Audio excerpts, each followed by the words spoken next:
तो स्वागत है आपका mastering complete 10th maths through NCERT के 5वें लेसन में। होपफुली पहले के 4 चैप्टर आपको बहुत अच्छे से क्लियर होंगे। अच्छा, कुछ डाउट है? अरे भाई तो पूछो ना कमेंट करके, किसने रोका?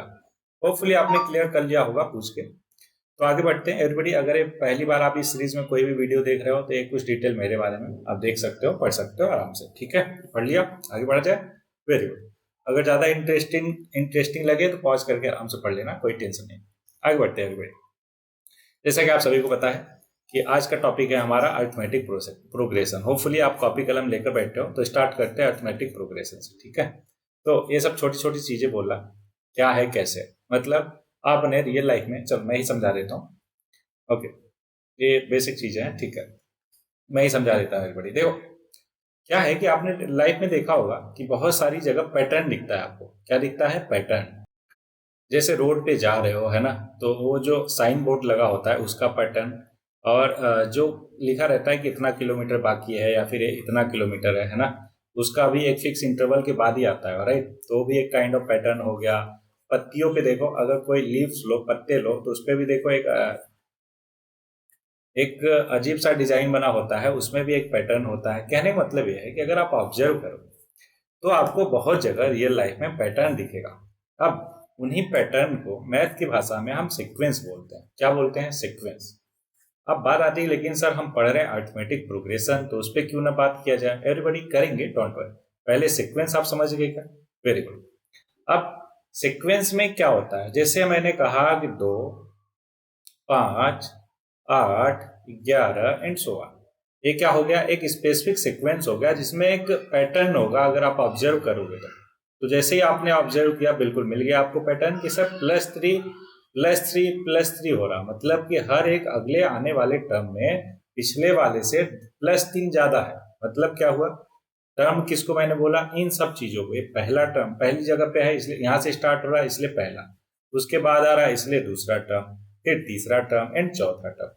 बोलो, टर्म भी क्लियर हो गया क्या आपको कि कौन सा पहला, कौन सा दूसरा, कौन सा तीसरा टर्म क्या होता है? जिस पर्टिकुलर नंबर पे आ रहा है स्टार्टिंग फ्रॉम फर्स्ट, उसको हम क्या बोलेंगे? टर्म बोलेंगे। एकदम क्लियर हुआ? Very good. अब ये सीक्वेंस तो आपको समझ आ गया, उसमें जो टर्म होते हैं वो भी आई होप कि आपको अच्छे से क्लियर है। अब बात आती है सर अरिथमेटिक प्रोग्रेशन क्या होता है। तो उसके लिए ये देखो, सारे के सारे एग्जाम्पल यहाँ पे दिया ही है, इसलिए है ना, हम इसी को देखेंगे। 1 2 3 4 डैश डैश डैश, मतलब आगे चलता जा रहा है वैसे। 100 70 40 10, फिर -3 -2 -1 0 and so on, 3 3 3 3 and so on. मतलब ये सारे के सारे एग्जाम्पल है। इन सब में अगर हम ऑब्जर्व करें, ध्यान से देखें, तो पता चलेगा कि सर जो पहला वाला एग्जाम्पल आपने दिया ना, मतलब इस क्वेश्चन में गिवन है, क्वेश्चन नहीं, यहाँ पे गिवन है, यहाँ देखो। तो फर्स्ट वाले में हर किसी में +1 हो रहा, अगले आने वाले में +1 होता जा रहा। मतलब पिछले वाले में +1 करो तो अगला टर्म मिल रहा। अगले वाले में क्या हो रहा? दूसरे एग्जाम्पल में कि 100 70 40 10, मतलब -30 हो रहा। पिछले वाले में -30 करो तो अगला टर्म मिल रहा। एकदम क्लियर? ठीक है। फिर थर्ड वाले एग्जाम्पल में क्या हुआ? -3 से -2, मतलब +1 हो रहा।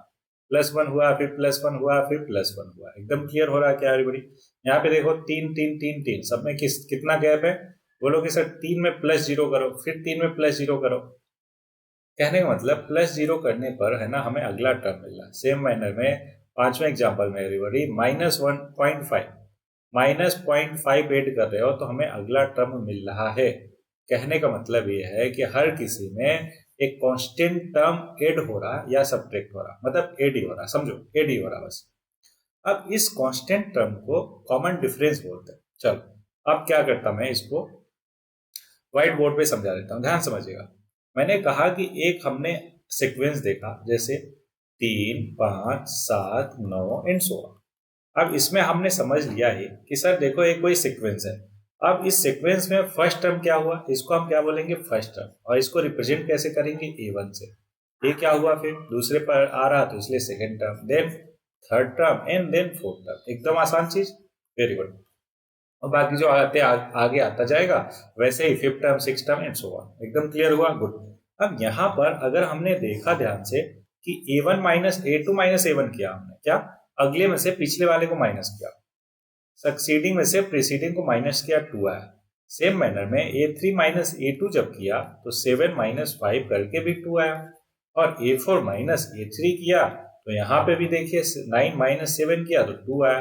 कहने का मतलब ये हुआ कि अगर हम ऐसे ही करते जाएंगे ना आगे आने वाले A5 A6 A7 में भी, तो एक कांस्टेंट टर्म ही मिलेगा।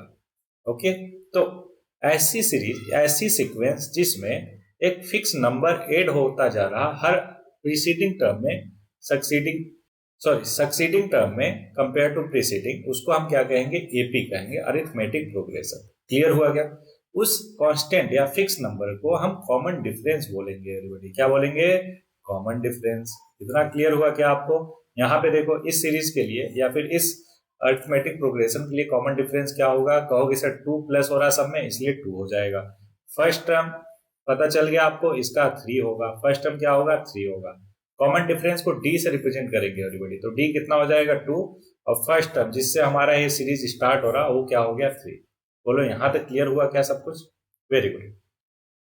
अब क्या करेंगे, एक दो और एग्जांपल देखते हैं सच दैट और आपको क्लैरिटी हो। जैसे मैंने कहा -3, 1, 5, 9 एंड सो ऑन। मैंने कहा इसका फर्स्ट टर्म बताओ, तो कहोगे सर देखो फर्स्ट पोजीशन पे -3 है इसलिए फर्स्ट टर्म -3 होगा। मैंने कहा कॉमन डिफरेंस बताओ, तो कहोगे सर आप एक काम करो, कोई भी 2 टर्म ले लो लगातार वाले, इसको ले लिया जाएगा, ले लो। अब बोलो कि अगले वाले में से पिछले वाले को घटा दो, जो आंसर आएगा वही कॉमन डिफरेंस होगा। क्या मैंने कहा कि कोई 2 कॉन्जिक्यूटिव टर्म ले लो, अगले वाले में से, सक्सीडिंग में से प्रीसीडिंग को माइनस कर दो, वही हमारा कॉमन डिफरेंस होता है। एकदम क्लियर हुआ क्या? और यहाँ पे देखो हर किसी में कितने कितने का गैप है? 4 का गैप है। दैट्स वाई ये एक एपी है। क्या है? एपी है। पहले तो हमने ये बता दिया, और उसका फर्स्ट टर्म -3 होगा और कॉमन डिफरेंस 4 होगा। एकदम क्लियर हुआ क्या? Very good. एक काम करो, अब आ जाते हैं हम किस पे? आ जाते हैं अपन हाँ, एक्सरसाइज पे आने से पहले और देख लेते हैं और कहीं पे कुछ है तो। देखो अगर अरिथमेटिक का डिफिनेशन देखो, कोई पूछेगा नहीं, डोंट वरी, बस ये देख लो कि क्या है। जो मैंने बताया कि एक arithmetic progression is a list of numbers in which each term is obtained by adding a fix term to the preceding term except the first term. मतलब पहले को छोड़ के हर किसी में कुछ ना कुछ ऐड किया जाता है। क्या किया जाता है? कुछ फिक्स नंबर ऐड किया जाता है। ओके, उसको क्या बोलते हैं? हम एपी बोलते हैं। ठीक, यहाँ पे देखो जनरल टर्म भी मैंने बता दिया, कोई बात नहीं, मतलब जनरल फॉर्म भी बता दिया एपी का, नो प्रॉब्लम, फिर से बताऊंगा, डोंट वरी। अब कॉमन डिफरेंस मैंने बताया, उसको डी से रिप्रेजेंट करते हैं। क्या हो सकता है? पॉजिटिव, नेगेटिव, जीरो, कुछ भी हो सकता है। क्लियर है क्या? गुड। अच्छा, अब जनरल फॉर्म ऑफ एपी क्या होगा? मैंने कहा कि फर्स्ट टर्म मान लेते हैं ए है, और आगे आने वाले हर टर्म में एक फिक्स नंबर ऐड होगा, तो मान लेते हैं वो कॉमन डिफरेंस डी है। तो पहला अगर ए है तो दूसरा टर्म क्या बन जाएगा? कहोगे सर ए में डी ऐड कर दो, ए प्लस डी हो गया। तीसरा टर्म क्या होगा? कहोगे सर प्रीसीडिंग में, मतलब ए प्लस डी में फिर से डी ऐड कर दो, तो ए प्लस डी में अगर डी ऐड करोगे तो ए प्लस 2डी आएगा। क्या कहोगे? Yes sir. तो दैट्स वाई थर्ड टर्म हमारा ए प्लस 2डी है। फिर अगला क्या होगा? ए प्लस 3डी, फिर अगला a plus 4डी and so on. एकदम क्लियर? गुड। अब ये है जनरल फॉर्म ऑफ एपी। क्या है everybody? General form of AP. अब एपी को हम दो पार्ट में कैटेगराइज कर सकते हैं, एक फाइनाइट एपी और एक इनफाइनाइट अरिथमेटिक प्रोग्रेशन या इनफाइनाइट एपी। अब जैसे कि ये देखो 6, 9, 12, 15 एंड सो ऑन चलता ही जा रहा, चलता ही जा रहा। कहां तक जा रहा? मान लो इनफाइनाइट तक जा रहा, तो इसको क्या बोलेंगे? Infinite AP, infinite AP. ठीक है, और वहीं पर कहीं अगर रुक गया, for example 5, 10, 15 and so on up to 100 तक, लास्ट टर्म क्या है? 100 है, तो ये क्या हो गया? एक फाइनाइट एपी हो गया। क्लियर है क्या? Very good. सो एवरीबॉडी, ये सिंपल सी चीजें हैं। आई होप कि सारी चीजें आपको क्लियर होगा। एग्जाम्पल तो आप बाद में कर ही लोगे। आ जाते हैं एक्सरसाइज। एवरीवन, थोड़ा सा लेंदी चैप्टर है, दैट्स वाई अपन आराम से करेंगे, लेकिन सारा कुछ क्लियर करते हुए चलेंगे। थोड़ा टाइम लगेगा, नो प्रॉब्लम, लेकिन क्लियरिटी जरूरी है। ठीक है, चलो पहला क्वेश्चन बोल रहा कि in which of the following situation does the list of numbers involve make an arithmetic progression. कैसे पता चलेगा? हमें पता है कि अगर कोई फिक्स नंबर ऐड होता जाएगा आगे आने वाले हर एक टर्म में, तो वो एपी हो गया। ठीक, या फिर कॉमन डिफरेंस जो है वो सबका सेम होगा। कैसे निकालेंगे? पहले हम लिख लेते हैं। देखो, The taxi fare after each kilometer when the fare is 15 रुपया for first kilometer and 8 रुपया for each additional kilometer। अब ध्यान समझो, मान लो कोई पर्सन 1 किलोमीटर गया तो कितना रुपए देना पड़ेगा उसको? 15। 2 किलोमीटर गया तो पहले के लिए 15, और दूसरे किलोमीटर के लिए 8। टोटल कितना देना पड़ेगा? 23। अब अगर 3 किलोमीटर गया तो क्या कहोगे? 15 पहले के लिए, फिर 8 दूसरे के लिए, फिर 8 तीसरे के लिए, कितना आ जाएगा? 31। फिर 4 किलोमीटर गया तो कहोगे सर 15 और 8 प्लस 8 प्लस 8 प्लस 8, मतलब आ जाएगा 39। यहाँ पे एक्चुअल में देखो हो क्या रहा, पहले से दूसरे पे जाने के लिए +8 किया, फिर दूसरे से तीसरे पे जाने के लिए फिर +8 किया, फिर तीसरे से चौथे पे जाने के लिए +8 किया। मतलब एक फिक्स नंबर जो कि है 8, वो ऐड होता जा रहा हर एक आगे आने वाले टर्म में। दैट्स वाई यहाँ एक एपी है। This one is represent an AP. क्या क्या होगा term? 15, 23, 31 and 39 and so on. एकदम क्लियर? गुड। क्यों हुआ पता भी चल गया। अगर कोई पूछे इसका कॉमन डिफरेंस क्या है, क्या कहोगे? 8। क्यों? क्योंकि 8 एक ऐसा फिक्स नंबर है जो हर एक आगे आने वाले टर्म में ऐड होता जा रहा है। एकदम क्लियर? गुड। अगर फर्स्ट टर्म पूछा जाए तो कहोगे सर 15। पहला हो गया। दूसरा, the amount of air present in cylinder when a vacuum pump remove 1/4 of the air remaining in the cylinder at a time। मतलब क्या हुआ समझो। मान लो कि 100% एयर था किसमें? पंप में, वैक्यूम पंप में। अब इसका अगर 1/4 रिमूव करो, 1/4 कितना हो जाएगा? 100 डिवाइडेड बाई 4 करोगे आ जाएगा 25। तो अगर 25% रिमूव हुआ 100% में, बचा कितना? 75%। ठीक है। अब फिर 75% का फिर 1/4 रिमूव कर दो, 1/4 75 का निकालोगे तो आ जाएगा 18.4378 और 375, 18.75%। तो यह आ गया 18.75%। अब देखो यहीं से हमें क्लियर हो जाएगा कि एपी है कि नहीं। अब इन दोनों में देखो गैप कितने का है, कहोगे सर A2 माइनस A1 कर दो, है ना। तो 75 में से 100 गया, -25 आया, है ना, 25%। अब अगर तीसरे और चौथे, सॉरी दूसरे और तीसरे में गैप निकालें तो A3 माइनस A2 लिखाओगे तो ये कितना आ जाएगा? 18.75, सॉरी 18.75 माइनस हुआ ना 75 में से, तो कितना बचेगा? 75 में से 18.75 माइनस कर दो, जरा मेरे को बताओ कितना बचेगा। तो ये आ गया 15, 15 और 3 56.25, कितना? 56.25 एवरीबॉडी। तो A3 माइनस A2 करने पे आया 18.75, है ना। क्या ये दोनों सेम है क्या? कहोगे नहीं सर सेम तो नहीं दिख रहा, इसलिए क्या ये एपी हो सकता है? तो कहोगे बिल्कुल नहीं सर, एपी के लिए जो कॉमन डिफरेंस है वो सेम होना चाहिए। मतलब कोई भी दो कॉन्जिक्यूटिव, मतलब लगातार टर्म को अगर माइनस किया जाए सक्सीडिंग में से प्रीसीडिंग को, सक्सीडिंग मतलब अगला वाला, प्रीसीडिंग मतलब पिछला वाला। क्लियर है क्या? तो कांस्टेंट आना चाहिए, सेकंड वाले में कांस्टेंट नहीं आ रहा, दैट्स व्हाई ये नहीं हो सकता। एकदम क्लियर? गुड। नेक्स्ट, तीसरा वाला पार्ट बोल रहा, क्या बोल रहा पढ़ते हैं। The cost of digging a well after every metre of digging when it cost 150 रुपया for first metre and rises by 50 रुपया फॉर ईच सब्सिक्वेंट मीटर। ठीक है, अभी करके देता हूँ। व्हाइट बोर्ड पे आ जाते हैं एवरीबॉडी, है ना, नहीं तो यहाँ पे थोड़ा सा पेज जो है पूरा भर जा रहा, गंदा हो जा रहा है ना, तो इसलिए आप समझो। बोल रहा है कि एक कुआं खोदना है, उसको अगर 1 मीटर खोदते हैं, मतलब 1 मीटर डिग करते हैं एवरीबॉडी, तो 150 रुपये लगता है।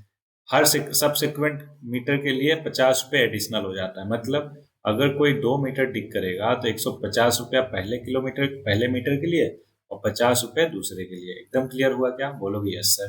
अच्छा, अगर 3 किलोमीटर हुआ तो, सॉरी 3 मीटर डिग हुआ तो कहोगे सर फर्स्ट मीटर के लिए 150 रुपया, सेकेंड मीटर के लिए 50 रुपया, थर्ड मीटर के लिए फिर से 50 रुपया। Very good. फोर्थ मीटर के लिए अगर देखा जाए तो 4 मीटर के लिए कहोगे सर वही बात, 150 पहले के लिए, 50 दूसरे के लिए, 50 तीसरे के लिए और 50 चौथे के लिए। तो यहाँ पे देख रहे हो क्या हो रहा कि हर एक सक्सीडिंग मतलब आगे आने वाले टर्म में +50 ऐड हो रहा। बोलो हाँ ना। ये देखो ध्यान से, पहले से दूसरे पे पहुंचने के लिए +50 किया, दूसरे से तीसरे पे पहुंचने के लिए +50 किया, फिर तीसरे से चौथे पे प्लस पहुंचने के लिए +50 किया। अगर ऐसे कंफ्यूज हो रहे हो तो ऐसा टोटल करके देख लो, 150, ये 200 और ये 250 और ये 300। दिख रहा है क्या आपको? एकदम क्लियर कि 150 से 250 कर गए, फिर 200 से 250 कर गए, फिर 250 से 350 कर गए।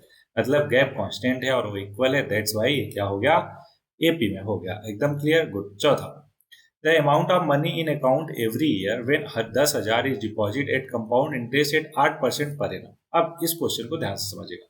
कितना? 10,000 डिपॉजिट किया 8% के पर एनम पे। तो यहाँ पे क्या गिवन है देख लो। पी मतलब स्टार्टिंग का जो अमाउंट है वो है 10,000।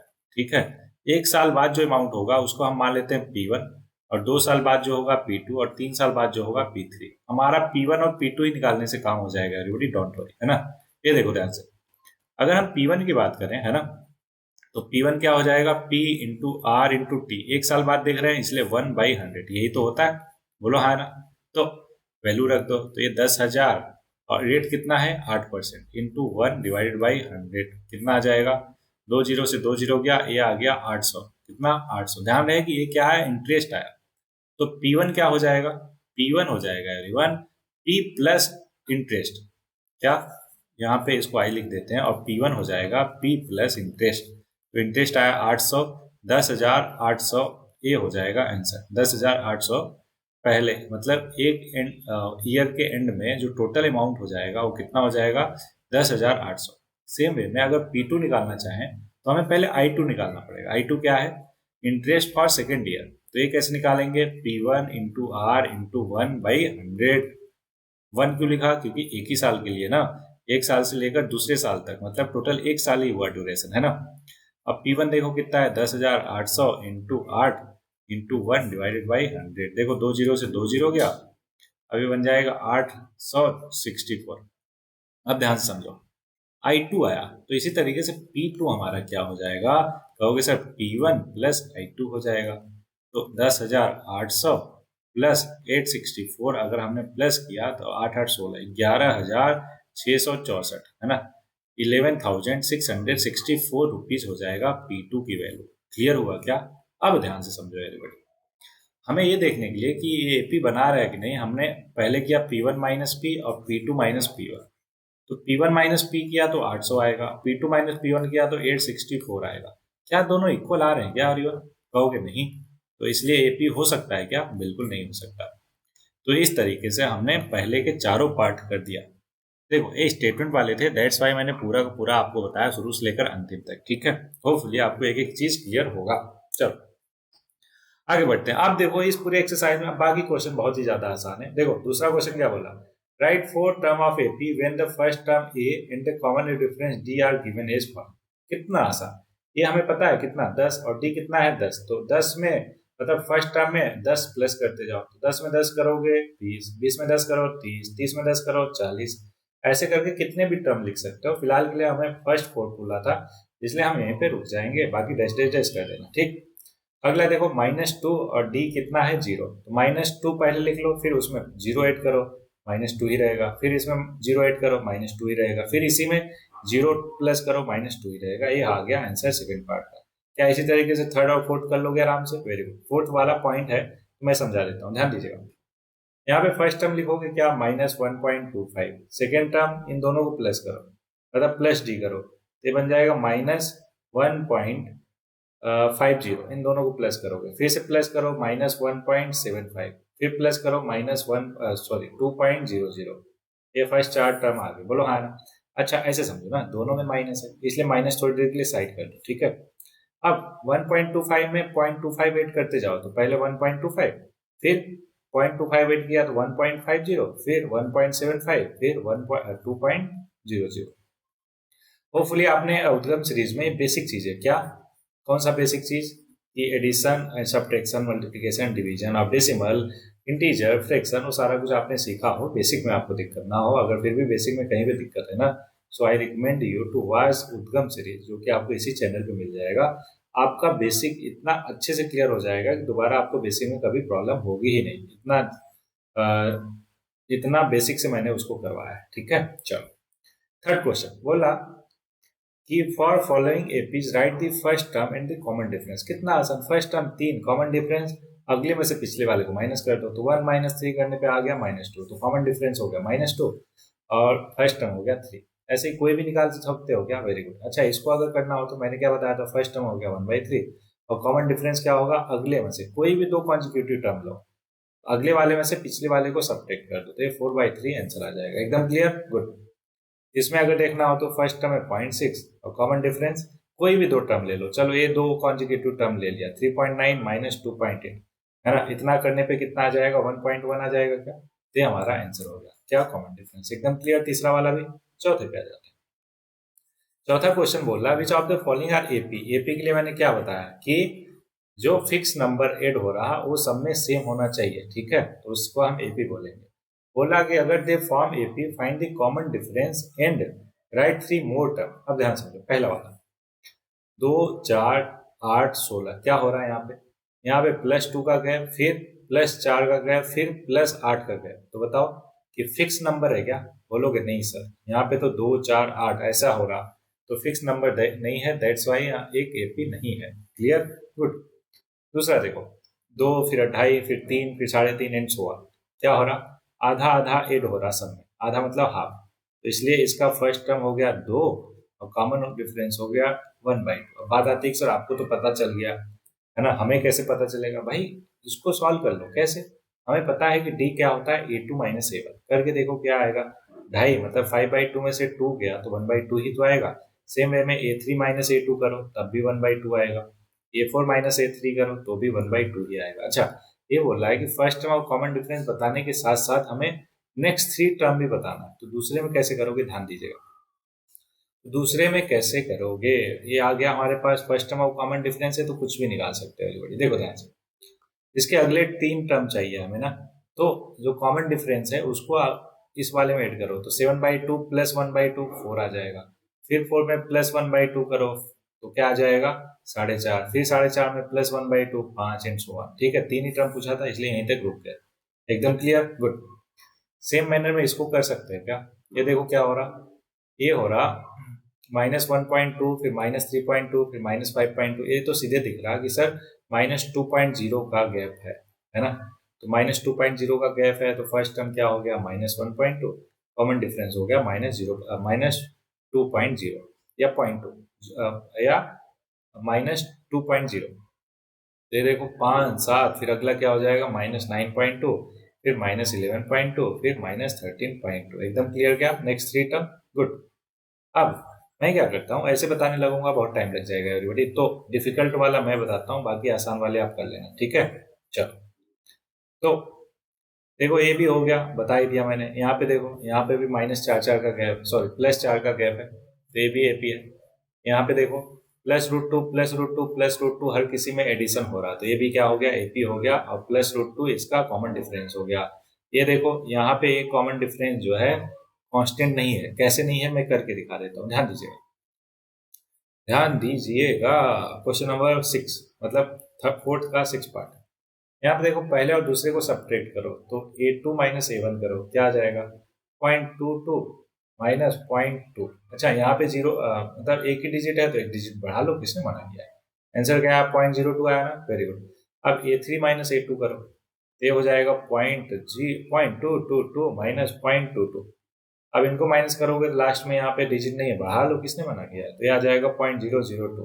क्या ये 0.002 और 0.02 दोनों सेम है क्या? बोलोगे नहीं सर सेम तो नहीं है, इसलिए ये क्या हुआ, एपी नहीं है।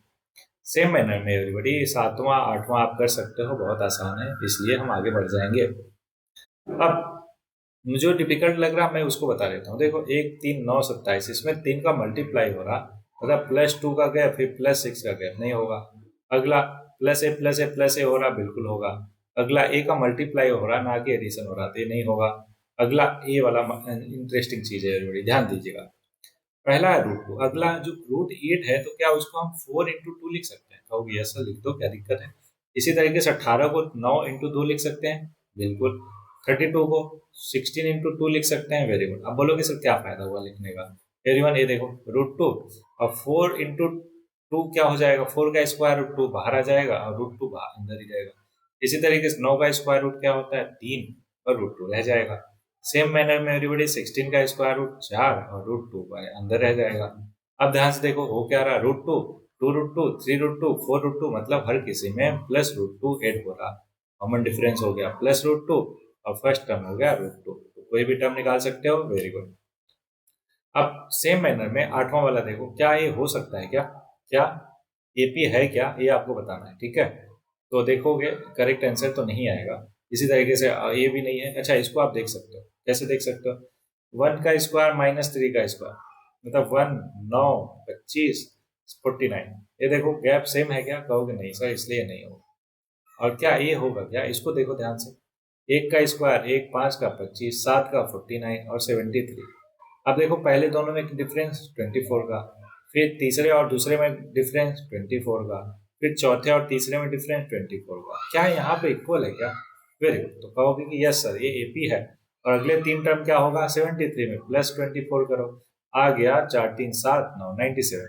फिर इसमें 24 ऐड करो तो आ जाएगा 121। फिर इसमें 24 ऐड करो तो 145। तो ये नेक्स्ट 3 टर्म हो गया इस एपी का। एकदम क्लियर? गुड। अब हमारा कॉन्सेप्ट है nth term of an AP. उसके लिए आ जाओ व्हाइट बोर्ड पे। एकदम आसान कॉन्सेप्ट है एवरीबॉडी, डोंट वरी। मैंने क्या बताया था आपको? General term of an AP, मतलब जनरल टर्म नहीं, क्या था जेनरिक टर्म। क्या क्या हो सकता है? पहला टर्म था ए, अगले में कुछ फिक्स ऐड किया। क्या फिक्स ऐड करते हैं? Common difference. तो ए प्लस डी हो गया। फिर अगला ए प्लस 2d, फिर अगला a plus 3d and so on. ठीक है, अब ध्यान से समझो। ये हमारा कौन सा टर्म था? साइन चेंज कर देता हूँ, सब्जेक्ट साइन नहीं, कलर चेंज कर देता हूँ, सब्जेक्ट आपको क्लियर हो। ये फर्स्ट टर्म था, इसको क्या बोला हमने? Second term. इस वाले को क्या बोला? Third term. और इस वाले को क्या बोला? Fourth term. अब ध्यान से ऑब्जर्व करो जरा, तो पता चलेगा सर जब दूसरा टर्म हमने निकाला तो एक ही डी था, तीसरा टर्म निकाला तो 2d था, चौथा टर्म निकाला तो 3d था। इसी तरीके से मान लो अगर ये 100 निकालना हो तो क्या कहोगे कि सर उसमें फिर आएगा a प्लस 99d। मतलब कि जब 100 निकालेंगे तो उससे एक कम डी आना चाहिए। क्यों? क्योंकि 2 निकाला तो 1d था, थर्ड टर्म निकाला तो 2d था, फोर्थ टर्म निकाला तो 3d था। कॉमन सेंस की वाली बात है कि जो भी टर्म हम निकालेंगे उससे एक कम डी आएगा। तो इसलिए अगर हम 500 टर्म निकालें, 500वां टर्म, तो a प्लस 499d होगा। क्लियर है क्या? Very good. तो इसलिए nth टर्म अगर हम बात करें, nth मतलब कोई भी नंबर हो सकता है, तो a प्लस n में से 1 माइनस कर दो, n minus 1 into D. Clear हुआ क्या आपको? शाबाश। तो ये होता है nth टर्म निकालने का फॉर्मूला। बोलो, भूलोगे तो नहीं? अभी समझ आ गया कैसे हुआ? शाबाश। फिर से अगर मैंने कहा कि हमें 1000वां टर्म निकालना है, तो आपको मालूम है 1000वां टर्म क्या होगा? a plus 999d। तो इसीलिए pth टर्म क्या होगा?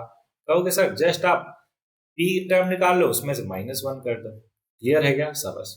मैंने कहा mn टर्म क्या होगा? mn कोई भी नंबर हो सकता है, mn इंटू n, मतलब कोई दो नंबर है m और n, मल्टीप्लाई किया कुछ भी आ सकता है, हमें लेना देना नहीं। हमें क्या करना है? हमें पता है कि -1 रहता है, तो mn -1 कर दो, हो गया आंसर। तो बोलो कोई भी टर्म निकाल लोगे क्या किसी भी एपी का इस फॉर्मूले से? शाबाश। अब आ जाओ क्वेश्चन पे। देखो कितना आसान हो गया आपके लिए, है ना? अब जो है बच्चों वाली चीज हो गई। एवरीबॉडी डोंट वरी, है ना? सारे के सारे क्वेश्चन हो जाएंगे इसी से। ठीक है, एग्जाम्पल आप बाद में कर लेना। ये रहा पहला क्वेश्चन आपके सामने, एक्सरसाइज 5.2। बहुत आसान है, तुरंत के तुरंत अपन करेंगे, फिगर नॉट। ये बोला fill in the blanks in the following table given that a is the first term और d जो है कॉमन डिफरेंस और an is the nth term of ap। ठीक है, नो प्रॉब्लम। देखो ये है, सब में क्या करना है आपको? an इक्वल टू an मतलब nth term, a plus n minus 1 into D. यही फॉर्मूला है ना, घुमा फिरा के लगाना है हर किसी में, पहला दूसरा तीसरा चौथा पांचवा, हर किसी में। डिफिकल्ट कौन सा दिख रहा है आपको? चौथा दिख रहा? लगा दो, चलो वही कर देता हूँ। तो इस फॉर्मूले में चौथा जो पार्ट है उसके वैल्यूज रखो। तो ए की वैल्यू कितनी है? -18.9। तो इधर लिखो -18.9, ठीक है, प्लस n-1।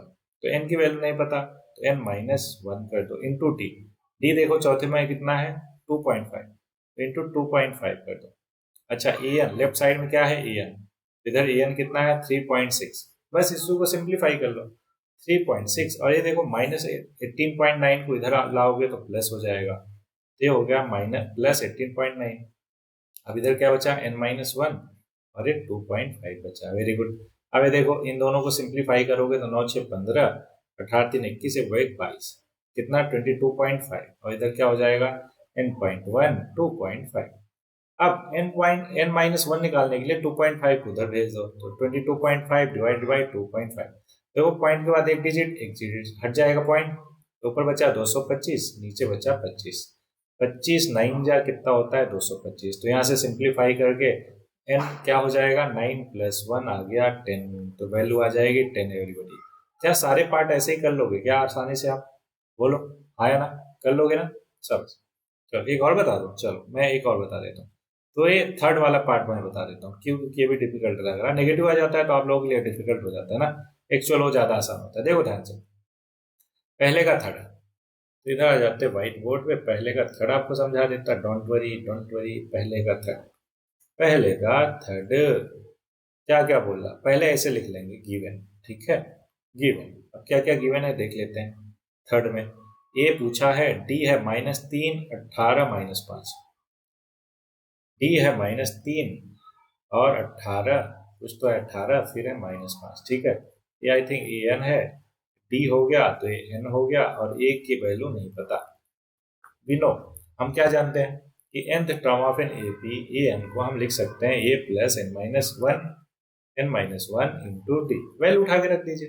ए एन कितना -5, ए की वैल्यू नहीं पता, रहने दो वैसे ही, n-1 18 -1 इंटू डी कितना है -3, ध्यान रहे माइनस है इसलिए ब्रैकेट में लिखना बहुत जरूरी है एवरीबॉडी, क्यों, क्योंकि थोड़ा सा मिस्टेक और पूरा गलती हो जाएगा। 17 इंटू -3, अब ध्यान से इसको समझो, क्या ऐसे समझोगे कि हमें निकालना है ए। अब यहाँ पे है 7 इंटू -3 करोगे आएगा -51, ठीक, अब -51 को उधर ले जाओ तो +51 हो जाएगा, इधर जो -5 था उसको रहने दो, अब 51 माइनस 5 करो 46 आ जाएगा ना, वेरी गुड, तो यहाँ से ए की वैल्यू आ गई एवरीबॉडी 46, कितना आसान है ना, गुड।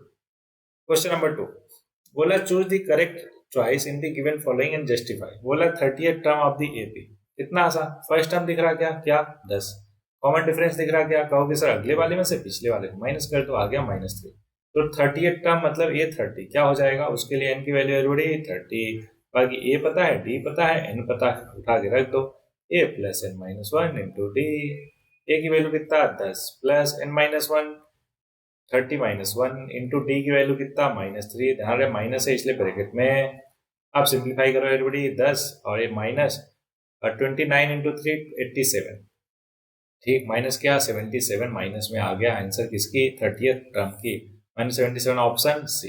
इसी तरीके से दूसरा पार्ट कर लोगे क्या, बहुत आसान, फर्स्ट टर्म कितना -3 और कॉमन डिफरेंस कितना -1/2 -3, तो देखो माइनस माइनस प्लस 3 में से आधा गया 2.5 मतलब 5/2, तो कॉमन डिफरेंस हो गया 5/2, कर लोगे दूसरा भी, शाबाश, तीसरा आ जाओ, ये देखो 2 है और ये 26 है, बीच वाला नहीं पता, मतलब फर्स्ट टर्म हमें पता है 2, और थर्ड टर्म क्या होता है a प्लस 2d, वो कितना है 26, a की वैल्यू उठा के रख दो इसमें, तो 2 plus 2d is equal to 26, तो 2 से डिवाइड कर दो 1 प्लस d इक्वल टू 13, तो d की वैल्यू आ गई 12, तो अगर d 12 है तो बताओ सेकेंड टर्म क्या होगा a प्लस d, तो 2 प्लस 12 आ गया 14, ठीक है।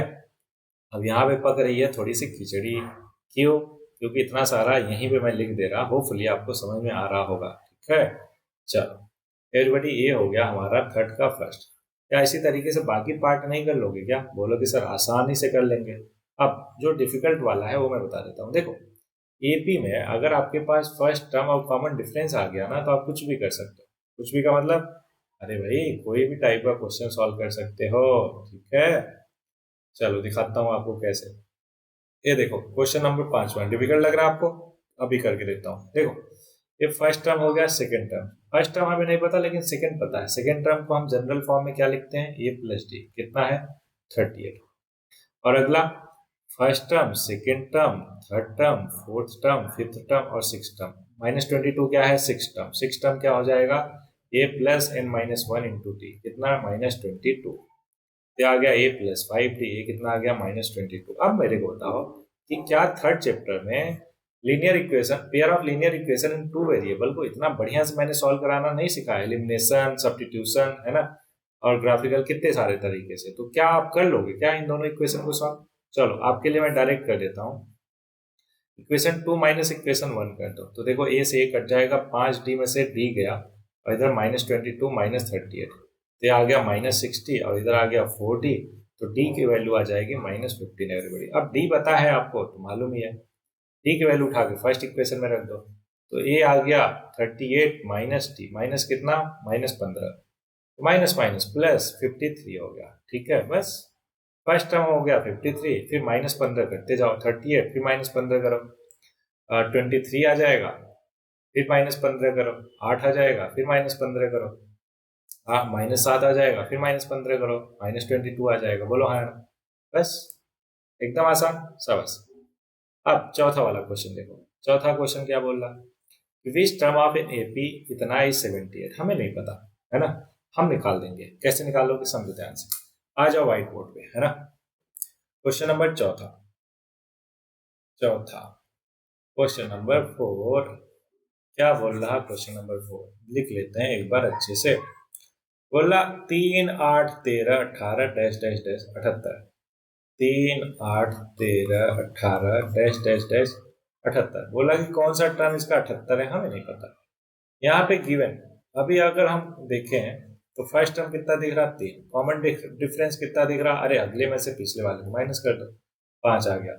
अब हमें नहीं पता कि 78 कौन सा वाला टर्म है, कौन सा वाला टर्म, एवरीबॉडी ध्यान रहेगी, कौन सा टर्म। तो हमने मान लिया लेट एन, मतलब nth टर्म जो है वो है हमारा 78। एन की वैल्यू हमें नहीं पता, वही निकालना है, तो इसलिए हम क्या करेंगे, यूजिंग फॉर्मूला nth टर्म का एन क्या होता है, a plus N minus one into D. सब कुछ पता है क्या, क्या पता है, सब पता है, केवल n नहीं पता, वही निकालने को पूछा है हमसे क्वेश्चन में। तो एन कितना 78 equal to 3 plus n minus one नहीं पता, n को n ही रहने दो, इंटू टी 5। अब देखो 3 इधर गया 78 माइनस 3, और इधर हो गया n minus one into 5। Okay, 78 में से 3 गया, आ गया 75। और देखो 5 को अंदर मल्टीप्लाई नहीं करना है एवरीबॉडी, उसको इधर भेज दो, है ना, क्योंकि आसान हो जाएगा। हमें स्मार्ट वर्क के साथ साथ हार्ड वर्क के साथ साथ स्मार्ट वर्क भी करना है। देखो 5 से 75 गया, कितना आ गया 15। तो बताओ कि किस में -1 करने पे 15 आता है, कहोगे सर प्लस 16 में, तो आंसर आ गया n का 16। बोलो एकदम क्लियर, शाबाश। तो 16th टर्म हमारा इस एपी का कितना होगा, 78 होगा। एकदम clear, good. Find the number of term in each of the following, क्या सेम मैनर में इन दोनों को कर लोगे क्या, गुड, शाबाश। अगला बोल रहा है कि check whether -150 is a term of AP 11,852। ठीक है, अभी चेक करके देता हूँ, अभी ठीक करके देता हूँ। कैसे ठीक करके दोगे, क्वेश्चन नंबर पहले देख लेते, क्वेश्चन तो देख लो पहले क्या है। क्वेश्चन नंबर 6, 11,852, 11,852 क्वेश्चन नंबर 6 है। 11,852 डैश डैश डैश -150 चेक करना है हमें एवरीबॉडी, ठीक है। तो इसको सॉल्व कैसे करेंगे, गिवन क्या गिवन है, ध्यान से देखो सीरीज को। फर्स्ट टर्म हो गया 11, कॉमन डिफरेंस हो गया 8 माइनस 11 जो कि आ गया -3। एन की वैल्यू नहीं पता, अब मान लेते हैं एन है हमारा कितना -150, ठीक है। चलो लगा देते हैं फिर formula, using N equal to A plus N minus one into D. N की वैल्यू -150, ए की वैल्यू 11 प्लस एन की वैल्यू नहीं पता, डी की वैल्यू पता है -3। ध्यान है माइनस है इसलिए ब्रैकेट, ठीक। चलो सॉल्व करते हैं इसको। -150, 11 इधर आया, -11 इधर हो गया n माइनस वन इंटू -3। ये देखो -161 हो गया एवरीबॉडी, ठीक है। अब -3 क्या है, उधर मल्टीप्लाई में है, इधर भेज दो, किस में आ जाएगा, डिवाइड में। अरे -1 बचेगा, देखो माइनस से माइनस गया। अब 3 से डिवाइड करो इसको, 3 5 जा 1, फिर 3 3 जा 9, फिर 0.3 एंड सो ऑन आता रहेगा n-1। तो अब देखो यहाँ से n की वैल्यू क्या आ गई, n की वैल्यू आ गई 53.33 प्लस 1 जो कि हो गया 54.33। एक बार बता मेरे को, n क्या है, नंबर ऑफ टर्म, कौन सा वाला टर्म -150 होगा, तो इसकी वैल्यू तो कोई इंटीजर आनी चाहिए थी ना, मतलब फिक्स नंबर आना चाहिए था, होल नंबर, नेचुरल नंबर। लेकिन 54.33 कोई टर्म होगा क्या, बोलोगे नहीं सर ऐसा तो कोई टर्म एग्जिस्ट नहीं करता, इसलिए -150 इस सीरीज का कोई भी टर्म नहीं पॉसिबल है।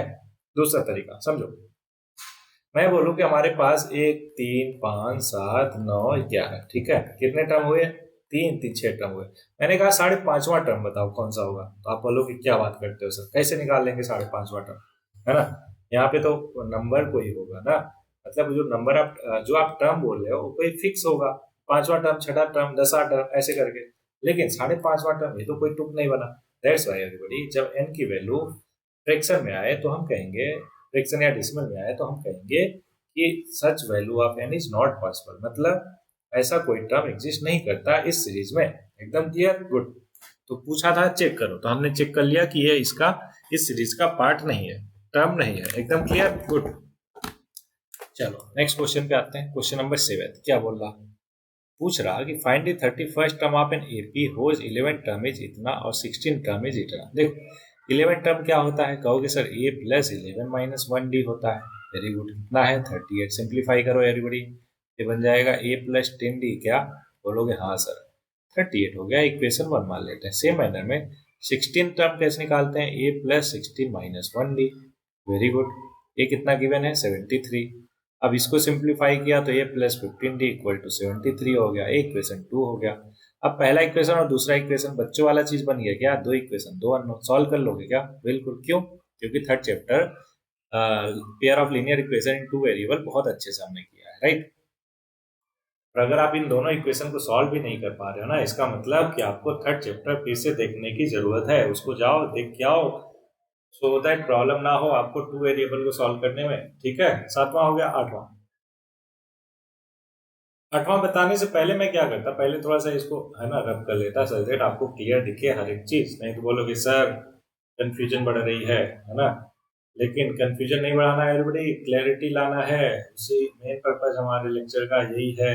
कॉन्सेप्चुअल क्लैरिटी बहुत जरूरी है। मैं जब क्वेश्चन बताऊं तो ना केवल उसके सोल्यूशन पे ध्यान देना है, बल्कि इस पॉइंट पे ध्यान देना है कि सर का माइंडसेट कैसे काम कर रहा है। सर के दिमाग में आखिर ऐसा क्यों आया कि दो इक्वेशन बना के सॉल्व करके ए और डी आ जाएगा। फिर 31st टर्म पूछा है तो क्या होता है ए प्लस 30d। ए भी पता है डी भी पता है, कैसे two equation in two variable को सॉल्व किया हम। तो 31st टर्म या कुछ भी निकल सकता है। अभी मैंने बोला ना कि अगर आपके पास फर्स्ट टर्म और कॉमन डिफरेंस है तो एपी के आप समझो राजा होगा। राजा मतलब आप कुछ भी निकाल सकते हो। ठीक है, चलो आठवां क्वेश्चन बोला है कि एपी कंसिस्ट ऑफ 50 टर्म। ठीक है, अब इस थर्ड टर्म इज 12, तो थर्ड टर्म क्या हो गया ए प्लस 2d, कितना 12, एंड लास्ट टर्म 106, और टोटल टर्म कितने हैं 50। तो मतलब 50वां टर्म मतलब ए प्लस 49d क्या हो जाएगा 106। बिल्कुल सेम टू सेम सातवें के जैसा है क्या, दो इक्वेशन दो अननोन, सॉल्व करके ए और डी निकल जाएगा। अब हमसे पूछा 29 टर्म, ए प्लस 28d होता है 29 टर्म, ए भी निकल जाएगा क्या, सब। तो ये भी आप निकाल लोगे आठवें क्वेश्चन में। 9, if the third and ninth term of an AP are 4 और -8, which term of the AP is 0। ठीक है, बढ़िया क्वेश्चन देख रहा, मैं बताता हूँ, डोंट वरी। तीसरा और नाइन्थ हो रहा 4 - 8, तीसरा और नाइन्थ 4 - 8। देखो कैसे करेंगे, पहले जो गिवन है लिख लो, गिवन, आठवां क्वेश्चन है आई थिंक, गिवन तीसरा और नाइन्थ क्या है 4 और -8। ठीक है, अब इसको लिख लेते हैं। थर्ड टर्म क्या होता है ए प्लस 2d, कितना हो गया 4, इक्वेशन 1। और नाइन्थ टर्म क्या होता है a plus 8d equal to -8, equation 2। अब क्या करो, इक्वेशन 2 माइनस इक्वेशन 1 कर दो एवरीबॉडी। तो देखो इक्वेशन 2 में से 8 प्लस ए प्लस 8d माइनस ए प्लस 2d, माइनस किया, राइट साइड में क्या माइनस करोगे -8 -4। ठीक है, तो देखो लेफ्ट साइड क्या बन जाएगा, लेफ्ट साइड बन जाएगा ए से ए गया है ना, और 8 में से 2d गया तो 6d बचा, इक्वल टू 8 4 12 -12, तो d की वैल्यू आ गई -2। सो एवरीबॉडी अगर आपको d की वैल्यू पता है तो किसी इक्वेशन में रख दो। किस में रखते हैं बताओ, जल्दी बोलो, पहले में रख दें क्या, पहले में रख देते हैं इसमें। तो d की वैल्यू -2 रखा तो a plus 2 into -2 equal to 4। यहाँ से a की वैल्यू आ जाएगी 2 2 जब 4, उधर गया +4 तो 8 हो गया a की वैल्यू। क्लियर, गुड, a की वैल्यू 8 और d की वैल्यू -2। अब बोला है कि विच टर्म इज 0, तो मान लेते हैं nth टर्म जो है इस सीरीज का 0 है। तो nth टर्म क्या होता है a plus n minus 1 into d, value रख दो, a की value 8 plus n minus 1, D की वैल्यू -2। सॉल्व कर लो एवरीबॉडी, देखो 8 को उधर भेजो तो ये क्या बन जाएगा n minus 1 into -2 equal to -8। -2 को उधर भेज दो एवरीबॉडी, तो बन गया -8 बाई -2, 2 से 8 गया बचा 4, क्योंकि माइनस माइनस प्लस हो जाएगा, n की वैल्यू आ गई 5। तो पांचवा टर्म इसका क्या होगा 0 होगा। एकदम क्लियर हुआ क्या, शाबाश। ठीक है, अच्छा दूसरे तरीके से कर सकते हैं, देखो a की वैल्यू है 8 और कॉमन डिफरेंस है -2, पहला टर्म 8 फिर 6 फिर 4 फिर 2 फिर 0, ये देखो पांचवें टर्म आ गया क्या हमारा 0। क्लियर है क्या, शाबाश। अगला आठवां हो गया, नाइन्थ क्वेश्चन था एवरीबॉडी, नाइन्थ हमने कर लिया अच्छे से। 10th पे आते हैं। अच्छा टोटल कितने क्वेश्चन है एक बार देख लेते हैं। ओके 20 क्वेश्चन है everybody, no problem, one by one सब कर लेंगे, डोंट वरी।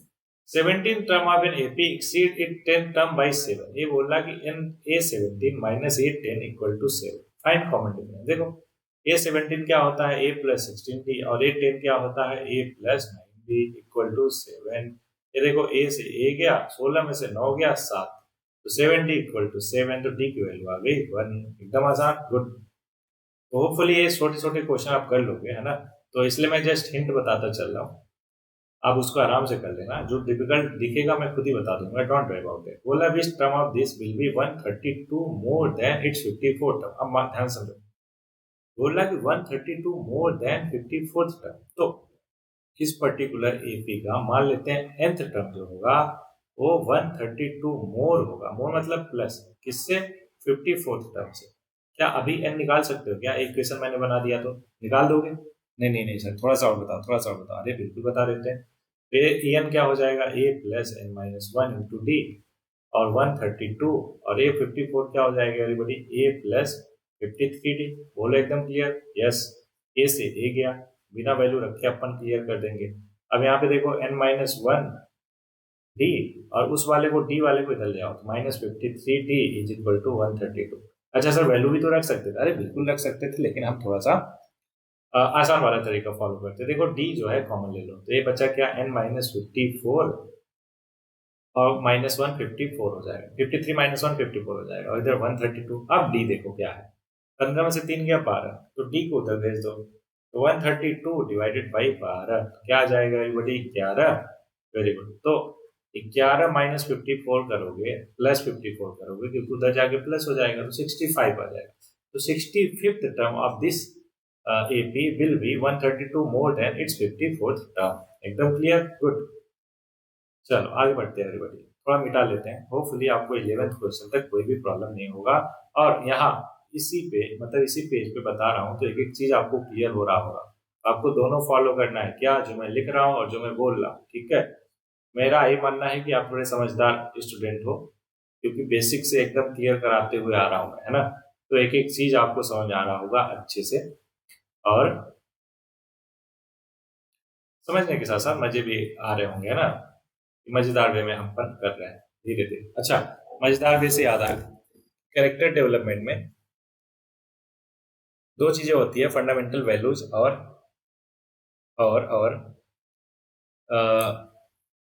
Skill set. तो स्किल सेट तो आई थिंक इसका सेकेंड पार्ट लगेगा इस पर्टिकुलर चैप्टर का, क्योंकि लेंथी चैप्टर है एवरीबॉडी, है ना।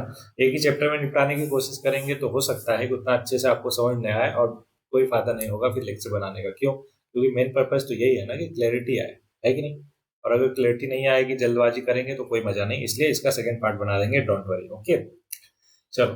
तो अभी इस पर्टिकुलर लेक्चर के लिए आपका फंडामेंटल वैल्यूज है, वो है smart work and hard work. Smart work, hard work, कहने का मतलब ये है कि आपको हार्ड वर्क तो पता ही है ना करना। कि हाँ ठीक है सर, हार्ड वर्क हमें पता है, हार्ड वर्क कर लेते हैं, लेकिन क्या आप स्मार्ट वर्क इंक्लूड करते हो क्या? जैसे एक एग्जांपल अगर दूं मैं, तो ये सारे के सारे क्वेश्चन में चाहता तो एक एक चीज है ना लाइन वाइज लाइन लिख के बताता, लेकिन मेरे को मालूम है कि आप थोड़ा समझदार इंसान हो, दैट्स वाई अगर मैं आपको हिंट भी दे दूं या इक्वेशन बना दूं, तो भी अगर आप सॉल्व कर ले जाओगे तो ये ज़्यादा बेहतर है। इससे आपकी प्रैक्टिस भी होगी, और आपका जो एक नज़रिया है ना ब्रॉड वे, वो भी डेवलप होगा। तो इसलिए केवल हार्डवर्क नहीं हुआ। हार्डवर्क क्या होता है कि पूरा का पूरा मैं एक एक चीज़ आपको करवा के दिखाता, और स्मार्ट वर्क क्या हुआ कि हाँ मुझे पता है कि आपका एक लेवल है, आप इसके कैपेबल हो कि अगर इक्वेशन मिल जाता है या फिर समझ में आ जाता है तो उसका कैलकुलेशन आप कर सकते हो, राइट। तो सेम मैनर में आपको अगले 3 दिनों तक क्या करना है? हार्ड वर्क में स्मार्ट वर्क को इंक्लूड करना है। देखना है आप कहाँ पर अपने हार्ड वर्क में स्मार्ट वर्क इस्तेमाल करके चीज़ों को और प्रोडक्टिव और बेहतर वे में कर सकते हो, ठीक है। चलो, सो ये रहा फंडामेंटल वैल्यू आज के लिए। Next question everybody, question number 12 बोला 2 AP have the same common difference, ठीक है। The difference between their 100 term is 100, ठीक है। What is the difference between their 1000 term? Okay, अभी निकाल के देता हूँ, ध्यान समझो। बोला 100 टर्म में डिफरेंस कितने का है? 100। मान लेते हैं 2 AP है। पहला AP है a, a plus d, a plus 2D and so on, ठीक है। इसका 100 टर्म मान लेते हैं स्मॉल में A100। दूसरा AP है, मान लेते हैं कैपिटल ए, फिर ए plus d, a plus 2D। बोलोगे सर कैपिटल डी क्यों नहीं लिख रहे हो? अरे भाई क्योंकि दोनों का कॉमन डिफरेंस सेम है, और इसका जो 100 टर्म है A100 है। अब हमसे क्वेश्चन में बोला गया है कि A100 minus A100 equal to कितना है, कितना है, कितना है? हाँ 100 है। अब अगर एक गिवन है, हमें क्या है, गिवन है एवरीबॉडी, तो कर लेते हैं। ए 100 क्या होता है, a plus 99 d, sorry capital है तो इसलिए capital a plus 99 d, minus a 100 क्या हो जाएगा, स्मॉल ए प्लस 99 डी।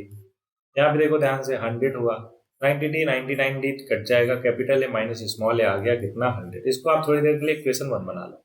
नाउ हमसे क्वेश्चन में पूछा गया था ए 1000 माइनस स्मॉल ए 1000 क्या होगा, तो दोनों का फॉर्मूला लिख लेते हैं। ए 1000 क्या होगा, ए प्लस 999 डी, और छोटा वाला क्या होगा, मतलब दूसरे वाले सीरीज में स्मॉल ए प्लस 999 डी, बोलो हाँ ना, यही तो होगा। ठीक है, अब देखो 999 डी कट जाएगा, बचेगा क्या, कैपिटल ए माइनस स्मॉल ए। अभी फ्रॉम इक्वेशन 1 यही चीज की वैल्यू तो 100 आई थी, तो इसके 1000 टर्म का डिफरेंस भी कितना आएगा, 100 ही आएगा। 1000 टर्म निकालो, लाखवां टर्म निकालो, 10 लाख टर्म निकालो, सबका डिफरेंस कितना आएगा, 100 ही आएगा एवरीबॉडी। तो इस तरीके से 12th क्वेश्चन भी हमने कर लिया। अगला क्वेश्चन नंबर 13 बोल रहा, how many 3 digit number are divisible by 7। ठीक है, 3 डिजिट नंबर देखना है जो 7 से डिविजिबल हो, तो इसको व्हाइट बोर्ड पे मैं समझा देता हूँ एवरीबॉडी, ध्यान दीजिएगा। ठीक है, चलो 3 डिजिट का नंबर देखना है जो 7 से डिविजिबल हो, है ना। तो पहले देखना है स्टार्टिंग वाला डिजिट कौन सा है। देखो 100 को जरा 7 से डिवाइड करो, क्योंकि 100 क्या है, 3 डिजिट का नंबर है, सबसे स्मॉलेस्ट, और सबसे लार्जेस्ट 3 डिजिट का नंबर कौन है, 999। तो इसको भी 100 से 7 से डिवाइड करो। ये देखो 7 1 जा 7, 3 0 7 4 28, कितना रिमाइंडर आया, 2। अच्छा, अगर यहाँ पर 2 को 7 से डिविजिबल होने के लिए +5 और चाहिए, मतलब फर्स्ट टर्म जो है 100 + 5 हो गया। ठीक है, और इसको 799 से डिवाइड करो, 1 जा 7 2 9 4 जा फिर 28 फिर 1 फिर 9, कितना आ गया 7, कितना 9 आया ना, हाँ 7 2 जा फिर आ गया 14 5। अच्छा एक बात बताओ, अगर ये 5 नहीं रहता तो पूरा का पूरा डिविजन होता, मतलब 999 में 5 को हटा दो, कितना आया 994 आया। तो ये लास्ट डिजिट लास्ट टर्म हो गया, फर्स्ट टर्म 105, तो 105 हो गया और ये 994 हो गया। अब ध्यान समझो, 105 अगला टर्म क्या होगा, 112, क्यों, क्योंकि 7 का गैप है बड़ी, 7 से डिविजिबल होना चाहिए। फिर अगला टर्म 119 एंड सो ऑन, कहाँ तक, लास्ट टर्म कितना है 994 है, बोलो क्लियर, गुड।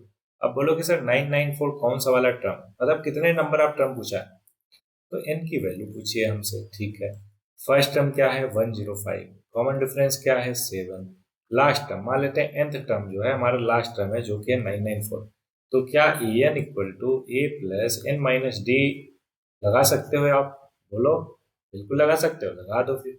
en कितना है एवरीबॉडी, 994 है, a की वैल्यू 105, फिर n माइनस 1, क्योंकि n नहीं पता, d की वैल्यू 7, बस 994 माइनस 105।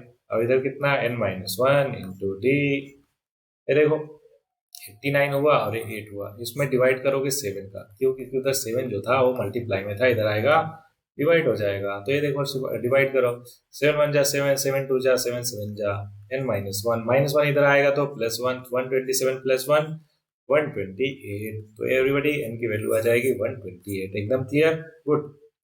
सो ये हो गया हमारा आंसर क्वेश्चन नंबर 13 का। Question number 14, how many multiple of 4 lies between 10 से 250, आपको पता है, आराम से कर लोगे क्या, 4 से है ना 10 को डिवाइड करो, 2 रिमाइंडर बचा, मतलब 2 प्लस करो, तो 12 जो है स्टार्टिंग का नंबर हो जाएगा, 12 16 20 एंड सो ऑन, कहाँ तक, 250 में 4 का डिवाइड करो, रिमाइंडर कितना आएगा 2, तो 2 हटा दो इसमें, 248 लास्ट वाला हो गया। तो फर्स्ट टर्म 12, लास्ट टर्म 248 और कॉमन डिफरेंस 4 का, तो first term 12, common difference 4, an कितना 248, तो n की वैल्यू नहीं निकाल लोगे क्या, बोलोगे सर अभी निकाल के देता हूँ, अभी आपने बोला किया तो हम भी कर लेंगे।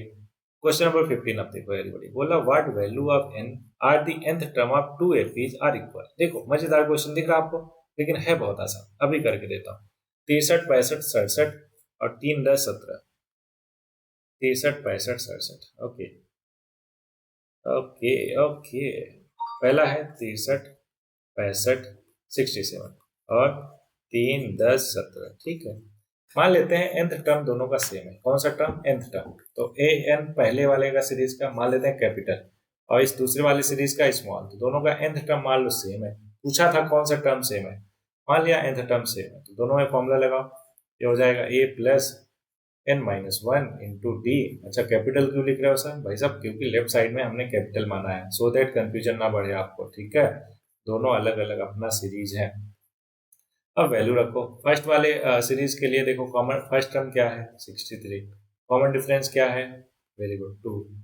इस सेकेंड वाले सीरीज के लिए फर्स्ट टर्म क्या है 3, कॉमन डिफरेंस क्या है 7 सा बस। ठीक है, अब इसको सॉल्व करना तो आता ही है आपको। 63 माइनस 3 और इधर आ जाएगा ए 7n माइनस 7 और इधर 2 इधर गया, 2 में मल्टीप्लाई कर दो 2n प्लस 2। कैसे हो रहा पता चल रहा ना, इस चीज को उधर ले गए और इस 3 को इधर ले आए। ठीक है, ओके, ये इधर हो गया। देखो एक मिनट, इसको थोड़ा सा ऊपर कर लेते हैं। हाँ, ये हो गया 60 और ये हो गया 7 में से 2 गया 5, -7 प्लस 2 कितना -5। तो एवरीबडी क्या करो, -5 इधर भेजो, 65 हो जाएगा। तो बताओ 5 का डिवाइड करो 65 में, क्या आएगा, बोलोगे सर 13 आएगा। सबस है कि नहीं, वेरी गुड। तो 13th टर्म दोनों का इक्वल होगा। ये कौन सा क्वेश्चन था, क्वेश्चन नंबर 15। अभी देखो कितना बढ़िया खिचड़ी बन गया है सामने, है कि नहीं। इसको थोड़ा मिटा देते हैं, तब तक 2 सेकंड बात कर लेते हैं आपसे। तो होपफुली एक एक क्वेश्चन आप अच्छे से प्रैक्टिस करते हुए चल रहे हो और पहले अपना अपने से कर रहे हो, अगर नहीं आ रहा तब देख रहे हो, है कि नहीं। क्यों, क्योंकि आपका प्रैक्टिस करना बहुत जरूरी है ना। मैं कितना भी करवा दूं, लेकिन आप अगर खुद से नहीं करोगे तो मजा नहीं आएगा। इसलिए मेरे बताने के बाद आपको क्या करना है, खुद से एक एक क्वेश्चन प्रैक्टिस करना है। ठीक है, गुड। क्वेश्चन नंबर 16 पे आ जाते हैं। क्वेश्चन नंबर 16 क्या बोल रहा है, ध्यान सुनिएगा। बोला determine the AP whose third term is 16। ठीक है, तो ए प्लस 2d हो गया 16 और seventh term exceed the fifth term by 12, मतलब A7 minus A5 equal to 12। A7 क्या होता है, A plus 6d। Fifth term क्या होता है, A plus 4d equal to कितना है एवरीबडी 12। तो इसी को सिंप्लीफाई कर लो, A से A गया। अच्छा, इसको पहले इक्वेशन 1 मान लेना। और 6 में से 4d गया, 2d इक्वल टू 12। तो अगर 2d इक्वल टू 12 है तो बताओ d कितना हो जाएगा 6। अब अगर d 6 है तो पहले इक्वेशन में रख दो, वहां से a की वैल्यू क्या हो जाएगी, 6 दूनी 12, 16 में से 12 गया, कितना आ गया answer 4। Very good. First term पता है, कॉमन डिफरेंस पता है, कुछ भी निकाल सकते हो क्या। सब पूछा था डिटरमाइन दी एपी, क्या हो जाएगा 4, 6 प्लस करो 10, फिर 6 प्लस करो 16 एंड सो ऑन। ठीक है, ओके एवरीबॉडी। अब बचा 1 2 3 4 क्वेश्चन, 17 18 19 20। अभी करके देता हूँ, don't worry. 17 question. Find the 20th term from the last of इतना। अब ये मजेदार क्वेश्चन है, इसलिए हम देखेंगे कहाँ पे, व्हाइट बोर्ड पे। ठीक है, 3 8 13 253, 3 8 13 253 लिख लेते हैं। पहले क्वेश्चन है 17, 3 8 13 और ये है 253। ठीक है, हमसे पूछा क्या था क्वेश्चन में, क्वेश्चन बोला find the 20th term from the last. Okay, 20th term from the last. देखो इसको करने के कई तरीके हैं, 2 तरीका मैं आपको समझाऊंगा। पहला तरीका है, ये है 3 8 13, कितने का गैप दिख रहा, कहोगे सर 5 5 का गैप दिख रहा। Very good. तो ये अगर लास्ट टर्म 253 है तो उसके जस्ट पहले वाला कितना होगा, 5 माइनस करो। तो कहोगे सर 253 में से 5 गया तो 248 हुआ। फिर उससे पहले वाला कितना, 243 एंड सो ऑन होगा। बोलो हाँ ना। अगर इस एपी को हम राइट साइड ना लेकर लेफ्ट साइड लेकर चले, मतलब कि पहला टर्म हम मान लेते हैं 253 है, तो फर्स्ट टर्म कितना हो गया 253 और कॉमन डिफरेंस अगले वाले में से पिछले वाले को घटाते हैं, राइट। तो इसलिए कॉमन डिफरेंस आ जाएगा 248 माइनस 253। ध्यान से समझिएगा फिर से, हम राइट साइड से लेफ्ट साइड जा रहे हैं। तो फर्स्ट टर्म हुआ 253, सेकेंड टर्म हुआ 248, तो हमारा कॉमन डिफरेंस क्या होता है, second term minus first term, that's why -5 आ जाएगा। अब हमें 20th टर्म चाहिए था लास्ट से, तो ये 20 निकाल लो, क्या हो जाएगा, ए प्लस n-1 इंटू टी। ये हो जाएगा, ए की वैल्यू कितना 253, फिर ए क्या बन जाएगा, n की वैल्यू 20th टर्म चाहिए था 20-1 और डी की वैल्यू क्या -5 कर दो, बस आंसर आ गया। सो एवरीबॉडी ये हो गया 253 माइनस, देखो 20 में से क्या 19 इंटू 5 तो -95, तो ये माइनस कर दो, ये आ जाएगा 257। ओके, 5 3 8, ठीक है, सॉरी 258, ये आ जाएगा हमारा 20th टर्म फ्रॉम लास्ट। ये तरीका क्लियर हुआ क्या आपको, वेरी गुड। अच्छा, इसी तरीके को मैं ऐसे लिखूंगा, ध्यान समझना। इसको लिखेंगे A-20, ठीक है, डैश का मतलब लास्ट से, और ये हो जाएगा L मतलब लास्ट टर्म, L मतलब लास्ट टर्म या AN लिखो, और माइनस, और यहाँ पे हो जाएगा जो भी हमसे पूछा है, nth पूछा है तो n-1 इंटू टी। ध्यान दें यहाँ पे a की जगह l हो जाएगा और प्लस की जगह यहाँ पे माइनस हो जाएगा। ये वाला जो साइन प्लस रहता था ना, अभी हमने माइनस कर दिया, तो ये nth टर्म फ्रॉम लास्ट हो जाएगा। ये फॉर्मूला क्लियर है क्या? याद रहेगा आपको? तो आपने कहा था कि सर दो तरीका बताएंगे, एक तो तरीका ये सिस्टमेटिक वे में समझा दिया, और ये फॉर्मूला कैसे आए वो समझा दिया। क्लियर? गुड। अब दूसरा तरीका सर देखो, दूसरा तरीका सेकंड मेथड है। Very good. सेकंड मेथड, अब ध्यान से समझिए। ऊपर देखो पहले टोटल कितने टर्म हैं इस एपी में, एक 3 8 13 और 253, राइट। लास्ट वाला टर्म कितना था? 253 था ना? हाँ ठीक है। तो ये हो गया 3 8 13 और लास्ट है 253। तो ए की वैल्यू आ गई हमारी 3, डी की वैल्यू आ गई 5, और मान लो लास्ट टर्म है 253, तो एन टर्म है टोटल, तो 253 हो गया एन की वैल्यू, ए एन की वैल्यू। तो एन की वैल्यू निकाल सकते हो क्या? Using A N equal to A plus N minus one into D. अब बोलोगे सर एन क्यों निकाल रहे हो? अभी रुक जाओ, समझाता हूँ, डोंट वरी, पहले निकाल लो। 253 plus 3 N minus one, D की वैल्यू 5। अब यहाँ पे फर्दर सिंप्लीफाई करोगे एवरीबॉडी, तो देखो 253 में से 3 गया, कितना आ जाएगा? 250। अब 250 को डिवाइड करो 5 से, तो आ जाएगा 250 डिवाइड बाई 5 आ गया 50। ये आ गया n equal to 50 plus 1 equal to 51। अब ध्यान से समझो, तो ये वाला लाइन ध्यान से समझो। mth टर्म, सॉरी कहाँ गया, mth term from last is equal to n plus 1 minus mth term from starting. ठीक है, तो ये आपको ध्यान में रखना है। एक बार इसको वेरीफाई भी करा लेते हैं एवरीबॉडी। जैसे 20th टर्म फ्रॉम लास्ट अगर निकालना हो तो ये हो जाएगा, n कितना आया था हमारा? 51। कितना? 51 ही आया था ना? हाँ 51। 51 प्लस 1 करो माइनस 20 करो, कितना आ गया? 32nd term from starting. तो उससे A32 निकाल लो स्टार्टिंग से। क्या होता है? A plus A minus one into d. Value रख दीजिए एवरीबॉडी। ए की वैल्यू कितना? 3। स्टार्टिंग से करें तो ऑब्वियस स्टार्टिंग वाला लेंगे। एक एन की वैल्यू कितना? 32। 32 माइनस वन, डी की वैल्यू 5 है ना, रख दो। ये बन गया 3 प्लस 31 इंटू 5, तो 5 3 15 प्लस 3। बोर्ड मार्क्स लगाएंगे ऑब्वियस है, ध्यान रहे, है ना, ऐसा ना हो कि 31 को प्लस 3 कर दो पहले। ये आ गया 158। अच्छा पहले क्या आया था वो भी देख लेते हैं एवरीबॉडी। पहले आया था हमारा फर्स्ट मेथड से 158 है, 158, सॉरी माफ कीजिएगा एवरीबॉडी। ये 253 में से 95 गया तो 158 आएगा ना। तो पहले वाले भी तरीके से 158 आया था, दूसरे वाले तरीके से भी 158 आया। ओके, तो दोनों तरीके को आपको ध्यान में रखना है, कॉपी में नोट डाउन करना है, और जो भी तरीका आसान लगे उससे सारे क्वेश्चन करने हैं। ठीक है, क्वेश्चन नंबर 17 हो गया। गुड। 18 19 20 तीन क्वेश्चन है, आराम से कर लेते हैं, डोंट वरी। 18वां क्वेश्चन है कि the sum of fourth and eight term of an AP is 24। ठीक है, अभी लिख देते हैं। 18वां है कि फोर्थ और एट्थ का जो सम है ना, क्वेश्चन नंबर 18 गिवेन, क्या given? A4 plus A8 is equal to कितना? 12 है, सॉरी 24 है। ठीक है, इसको लिख दो फटाक से। A प्लस 3D और A प्लस 7D, कितना आ गया? 24। देखो 2A plus 10D equal to 24, 2 से डिवाइड कर दिया, A प्लस 5D आ गया कितना?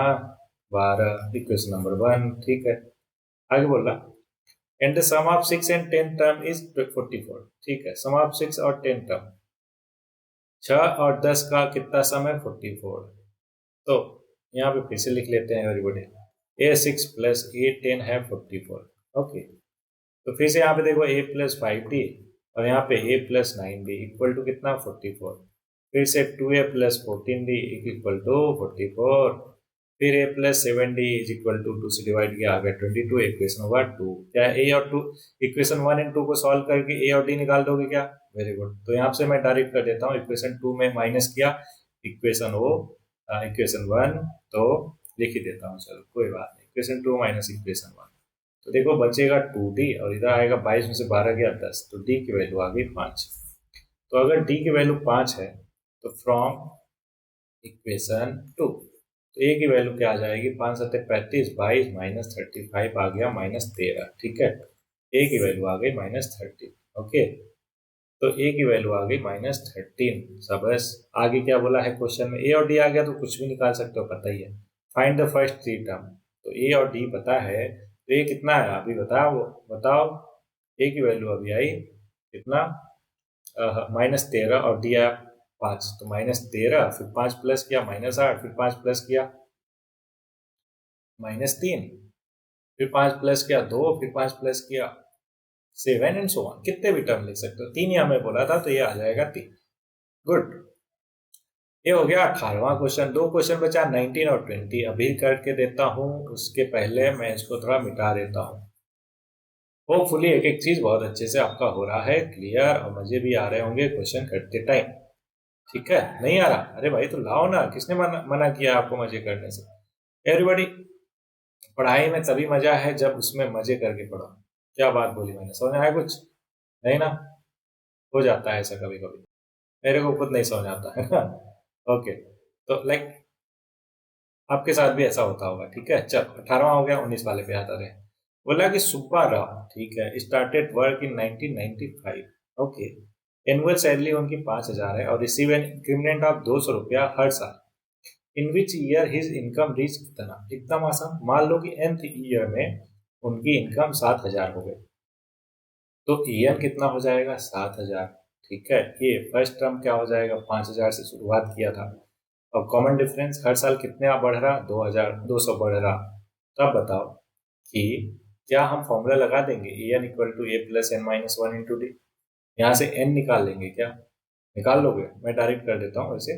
10 साल लगेगा क्योंकि 2,000 बढ़ा, तो 7,000, 5,000 से 7,000 होगा, मतलब 2,000 बढ़ा, हर महीने 200 बढ़ रहा, तो कितना हो जाएगा? 10, सॉरी हर महीने नहीं, हर साल, तो 10 साल लगेगा। तो कब? 2005 में उनका हो जाएगा 7,000। क्यों? 1995 से शुरू किया था, 2005 में 10 साल हो जाएगा, तो उनका सैलरी 5,000 से बढ़ के 7,000 हो जाएगा। क्लियर? सब। लास्ट क्वेश्चन इस एक्सरसाइज का, रामकली सेव्ड 5 रुपया in the first week of the year. ठीक है, देन इंक्रीज हर वीकली सेविंग बाई 1.75। ओके, मतलब पहले 5, फिर 5 प्लस 1.75, मतलब कॉमन फर्स्ट टर्म डी है, सॉरी 5 है, कॉमन डिफरेंस 1.75 है। बोला nth वीक में हर वीकली सेविंग बिकम 20.75, तो n की वैल्यू बताओ। होपफुली आपको क्वेश्चन समझ आया होगा, फिर से क्वेश्चन में समझा देता हूँ, ध्यान दीजिएगा। बोला कि फर्स्ट वीक में उसने 5 रुपया बचाया, अगले वीक में कितना बचाया? 5 प्लस 1.75, है ना, मतलब 6.75। फिर अगले वीक में कितना? फिर प्लस करो 1.75। क्यों? क्योंकि हर वीक में वो 1.75 बढ़ाती जा रही। अब बोला कि अगर nth वीक में उसका वीकली सेविंग से 20.75 है, तो आपको सारी चीजें क्लियर हो गई कि सर फर्स्ट टर्म में 5, डी है 1.75, और एन है कितना?